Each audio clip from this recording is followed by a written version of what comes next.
But you understand though that like when this guy gets shot and killed in Atlanta, right? Yeah.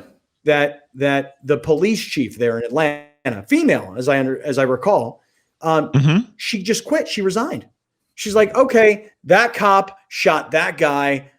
I don't need this shitstorm. I'm out. I mean, that's my impression. It's like, wait a second, you're a female police chief of a major U.S. city and your cop shot somebody and you quit? I mean, I was blown away because the thing is about this gentleman who was shot and killed this weekend in Atlanta, buildings burned, but I got to say something. Hold on. If you don't resist arrest, nobody gets shot. I mean, is that wrong? I mean, can you not have that opinion anymore? Because we caught it all on video. They went to arrest him.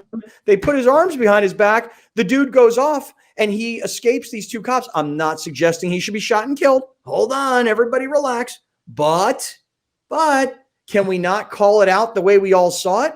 The guy was being arrested for being drunk and driving. He resisted. He fought off the two cops and he was running away. Now we talk about police reform. What should the officer do? Here's what the officer should do.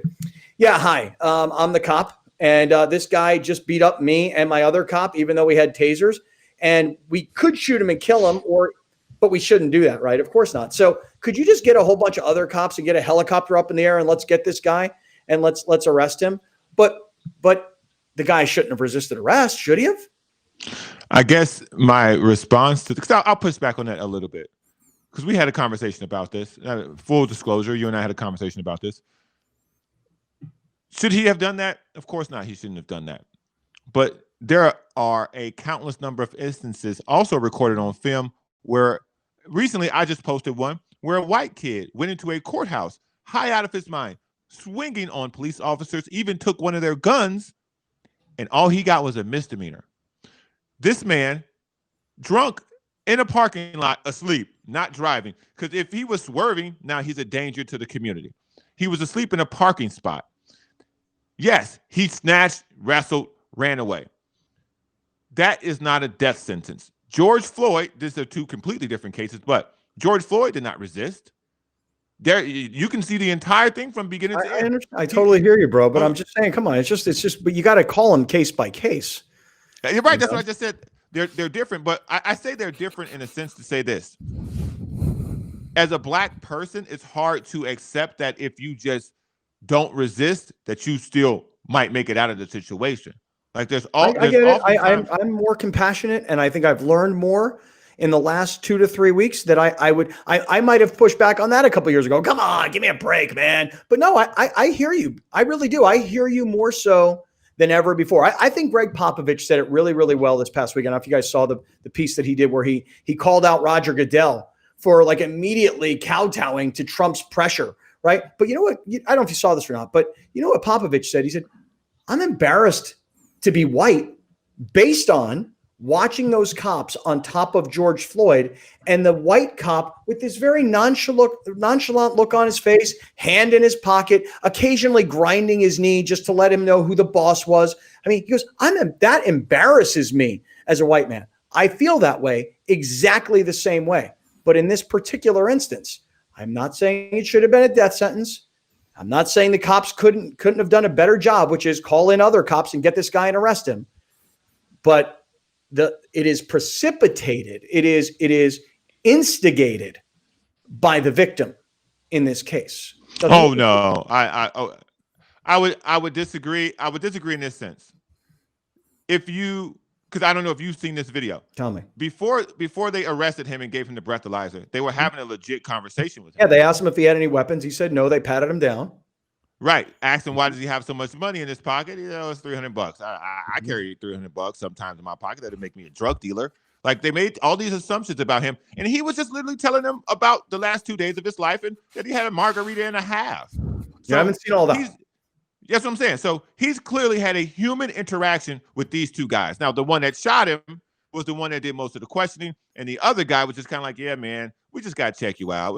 Just see what's going on. So they had established a human connection with this man. They knew his daughter's birthday was the previous day. Fair enough. They knew he had been out with his wife. So it wasn't like he was like some crazy stranger on the street doing crazy stuff, driving like crazy taxi. I don't know if you've seen Crazy Taxi. He was very cooperative when he got out of his car. He seemed very articulate. I mean, everything seemed to be going fine until he decided to not allow them to arrest him for drunk driving. Yeah. But again, that doesn't tell you why an officer can't keep his cool amongst a person running away from him. Why do you think it is? It's an ego thing. It's like, oh my God, me and this other guy, we're trying to arrest this guy, and he wrestled us to the ground. He took my taser from me. He's running away, and aren't I going to look like an idiot? Incompetent police officer. So you know what? I'm going to take out my gun because it's the only thing I can think to do right now to stop this bad guy, and I'm going to shoot him. Of course, it's a terrible, terrible mistake because the cop had just gotten the best of him. The victim, rather, had gotten the best of the two cops. What are you shooting the guy for? Call in the cops, get a helicopter in the air, put dogs on the ground, and take him down. But why are you resisting arrest? I'm just asking. Is everybody now that it's okay? It's okay. We can all resist arrest anytime. Okay. Let me say two things and then I don't understand this. I mean, you got to tell me. When is it a crime to sleep in your car? Let's start there because there's been other. But you're drunk and you're passed out and they call the cops and you bang bang bang just drive over here and it wasn't a crime, but they're going to test them for drunk driving. Okay. Two. Yeah. If we're going to talk about this, and as we should, because that's what we do here, I would just ask that this one thing be considered. Stop calling it a mistake because he didn't accidentally shooting of him. Oh, no, it wasn't a mistake. The officer, the officer didn't make a mistake. He purposely killed this man. Now, they've been wrestling and the gun went off. Yeah. Also, in the parking lot where there were other cars parked because, oh, shit, cops are chasing this dude, he shot into another vehicle that had two kids in it. So I agree with you to a certain extent about the resisting. Black people have to find a way to be smarter in these situations because clearly your life doesn't mean as much as the next white person that they arrest. You're scared. I mean, I understand this. You're scared. I mean, it's scary, dude. It is scary. So Black people have to find a way to be smarter so they can make it home. And in addition to that, we have to find a way to find out what are these officers learning that a drunk guy, I agree, that a drunk guy is now a threat to murder you because he's running in the opposite direction with a non-lethal weapon, which was a taser that he whooped your ass and took from you. Yeah, I agree. And by the way, here, how about this? You ready? How about on top of all of this? Maybe you got to be a black belt to be a cop or something, man. What do they teach these guys in the police academy? I'm not bullshitting you. I mean, it's a legit question. Because if I were a cop, right? If I went to police academy and I were out in the streets and this happened to me, chances are that dude kicked my ass too. Like, what do they teach these guys in police academy to say, okay, look, there's somebody bigger, they're stronger, one-on-one, street clothes, they're going to kick your ass. But as a cop, you're a superhero and you've got to know how to kick anybody's ass. And they can't be teaching like martial arts. Maybe they should be teaching Brazilian jiu-jitsu to these cops because they've got bigger opponents who have less experience. But I'm serious. Like I'm not bullshitting. I'm asking you a legit question. Like what self-defense techniques do they teach these guys? I think a better way to I'm sorry I'm laughing. I don't want to seem insensitive, but I think a better way to combat that situation would be to just, for a situation like that, Wendy's calls you and says, hey, there's this drunk guy sleeping in the parking lot. You send a unit that has non-lethal, some type of DUI unit where they don't carry guns. What happens if the guy is carrying a gun?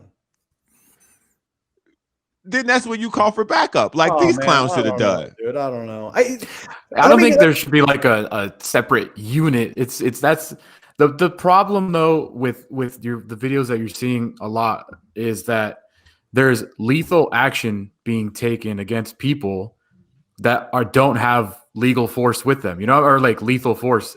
You're not, you shouldn't do that. You shouldn't have shooting people for running away from you. You know what I'm saying? Like, yeah, he has a taser, but he's running away from you. Like, why are you shooting him? And you continue to see lethal action against people that don't have lethal force on them. I don't understand that. That's always been my biggest thing. But I'm just asking this question because I think we're doing a great job, and I think the great friends have told us this, that we're doing a great job of having these open and honest and frank discussions. And by the way, give me 1 second. I want to talk about the summit that's coming up later this week. But how come nobody is willing to go back to the beginning and say, but he shouldn't have resisted arrest? He was drunk. He was in his car. He was passed out. He failed the breathalyzer, and they were going to arrest him. How come nobody says, take your punishment? I mean, whoa. I mean, who fucked up more here? Like you want to. It's basically what you're asking. More. Yeah, that's what you're asking, right? But what I'm saying is, where did it start? If the guy gets arrested and he gets in cuffs and he goes into the car and these two cops are just doing their job, let's just say they do their job well, right? Mm-hmm. And they take him to jail. And they book him, and the guy the next morning, he gets bailed out of jail, and he's screwed. He's got $10,000 worth of legal bills. He's got a DUI on his record. I mean, why? But the thing is, that still should have been the penalty. That still should have been the result. And on top of that, evading police officers, assaulting an officer, resisting arrest. Resisting arrest. He should have had all those things booked on him if this officer doesn't shoot him. His family at the press conference today, as sad as that was to watch, said that he shouldn't have done that. Okay, I didn't get to see the press conference. I mean, that's just it. But listen, I want to say though, but I think I get more so than ever before.